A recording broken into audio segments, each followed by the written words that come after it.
Maombi ya jinai namba 26287 ya mwaka 2025 kati ya Mheshimiwa Katibu Mkuu Mheshimiwa Makamu Mwenyekiti wa Chadema John Wegesa Heche na Inspector General wa Polisi na wenzake leo yaliitwa mahakamani, nikiwa na maana Mahakama Kuu Masjala ndogo ya Dar es Salaam kwa ajili ya kusikilizwa.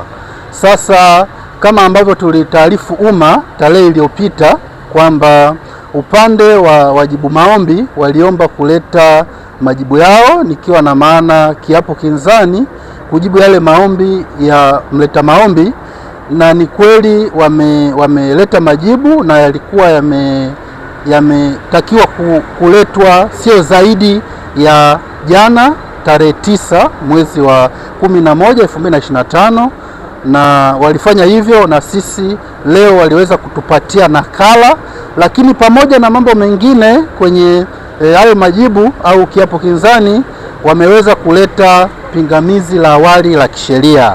Kwa hiyo baada ya kuwa tumepata hizo nakala ya majibu pamoja na pingamizi la awali la kisheria, kama mlivyoona tulivyoingia kwa Mheshimiwa Jaji, tulieleza hayo kwamba tumepokea majibu kama nusu saa iliyopita.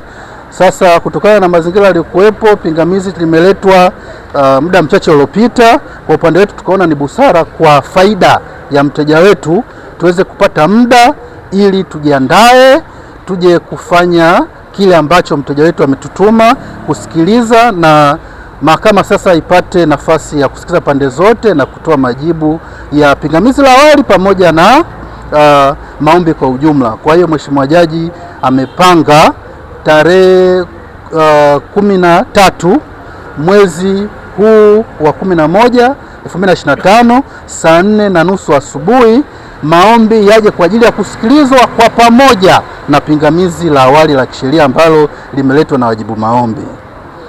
Kwa hiyo kwa kifupi ni hayo tu. Jina la mimi naitwa Wakili Selemani Matauka, lakini kwa pamoja nipo na mawakili wenzangu ni Mr.